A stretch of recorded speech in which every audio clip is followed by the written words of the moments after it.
What really happened on the night of June 9, 1912, in Villisca, Iowa, when 8 people, including 6 children, were brutally murdered with an axe? The Villisca axe murders remain one of the most infamous unsolved crimes in American history. The victims, including parents Josiah B. and Sarah Moore, and their 4 children, were found bludgeoned in their home. The crime scene was discovered by Mary Peckham, the Moores' neighbor, who became concerned when the family didn't emerge for their morning chores.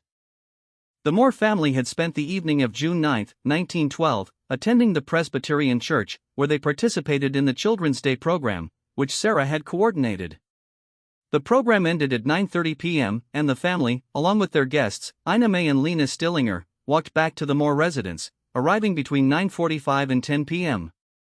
What happened next is still a mystery, but the discovery of the bodies the next morning would shock the small town of Villisca. The next morning, June 10, 1912, Mary Peckham became concerned when she noticed that the Moore family hadn't emerged for their morning chores. She knocked on the door, but it was locked. Ross Moore, Josiah's brother, unlocked the front door with his copy of the house key, and what he found would change the town of Villisca forever. The bodies of Ina and Lena Stillinger were found on the bed in the guest bedroom, and the murder weapon, an axe belonging to Josiah, was found in the same room. The investigation into the Villisca axe murders was extensive, with doctors concluding that the murders had taken place between midnight and 5 a.m. 2 spent cigarettes in the attic suggested that the killer or killers patiently waited in the attic until the Moore family and the Stillinger guests were asleep. The killers began in the master bedroom, where Josiah and Sarah Moore were sleeping, and the brutality of the crime was evident in the severity of the head wounds.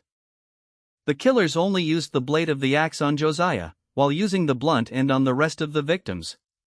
A 4 pounds (1.8 kilograms) slab of bacon was taken out of the icebox and laid next to the axe, and untouched food and bloody water were found on the kitchen table during the search.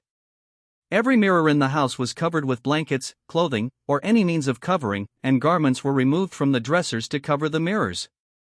The town's central telephone office issued an all-call alert at around 8:40 a.m., and the county coroner, Dr. Lindquist, arrived at the scene of the crime at approximately 9 a.m. The National Guard established a secure perimeter to keep people out by 10:30 a.m., and the coroner's jury entered the Moore home to view the bodies in the late afternoon. The undertaker removed the bodies after 10 p.m., and the fire station was set up as a temporary morgue. The investigation into the Villisca axe murders continued, with the coroner holding an inquest on June 11, 1912, where 13 people were interviewed as potential witnesses. Reverend George Kelly was eventually tried twice for the murder, but the first trial ended in a hung jury, and the second ended in an acquittal. Kelly was later arrested for sending obscene material through the mail in 1914 and was sent to St. Elizabeth's Hospital, the National Mental Hospital in Washington, D.C. Another suspect in the Villisca axe murders was William Insane Blackie Mansfield, who was believed to be responsible for several other axe murders in the area. Mansfield was suggested to be a cocaine-addicted serial killer, and his possible connection to the Villisca axe murders was investigated. However, no conclusive evidence was found to link him to the crime. The Villisca axe murders remain one of the most infamous unsolved crimes in American history, and the case continues to fascinate people to this day. The house where the murders took place has been restored and is now known as the Villisca Axe Murder House. Visitors can take a tour of the house and learn more about the tragic events that occurred there. The legacy of the Villisca axe murders continues to be felt in the town of Villisca, Iowa, where the crime occurred. The case has been the subject of numerous books, articles, and documentaries, and it remains a topic of interest for true crime enthusiasts.